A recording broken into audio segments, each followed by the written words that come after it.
నిన్ను వలె నీ పొరుగు వారిని ప్రేమించండి అంటున్నాడు.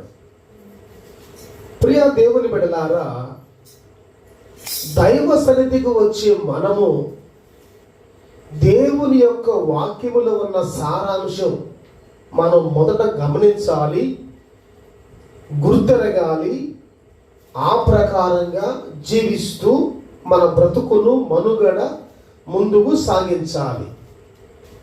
దేవుని వాక్యములో ఉన్న మాటలు ఒక మనిషి ఎలా బ్రతకాలో, ఎలా బ్రతికితే దేవునికి దగ్గరగా ఉంటాడో, ఎలా జీవిస్తే ప్రభుకి ఇష్టముగా ఉంటాడో, ఎలా భూమి మీద తన మనుగడ కొనసాగిస్తే పరలోక రాజ్యమునకు హక్కుదారుడు అర్హుడు అవుతాడో, ఆ మాటలన్నీ దేవుని వాక్యములో పొందుపరిచి ఉన్నాయి.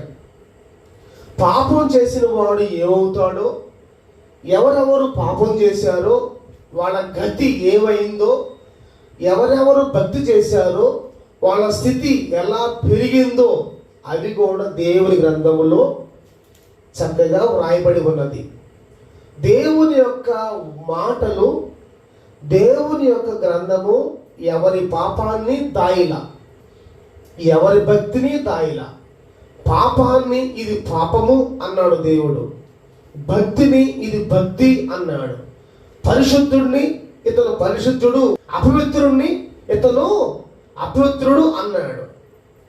భక్తుడినేమో నా బిడ్డలు అన్నాడు, భక్తిహీనులేమో ఆయన వాళ్ళ గురించి బాధపడుతున్నాడు. సరే, ఏది ఏమైనా దేవుని మాటలను బట్టి ఎవరైనా మనకు కీడు చేస్తే తిరిగి వారికి మనము కీడు చేయకూడదని, కీడుకు ప్రతి కీడు సమస్య తీరిపోయింది అని అనుకోకూడదని, మనము కీడుకు చేసిన వారికి తిరిగి కీడు చేసే వారిలా కాకుండా మనం వారిని మేలు చేసేవారిగా ప్రేమించాలని దేవుని వాక్యం మన మధ్య ఉన్నది.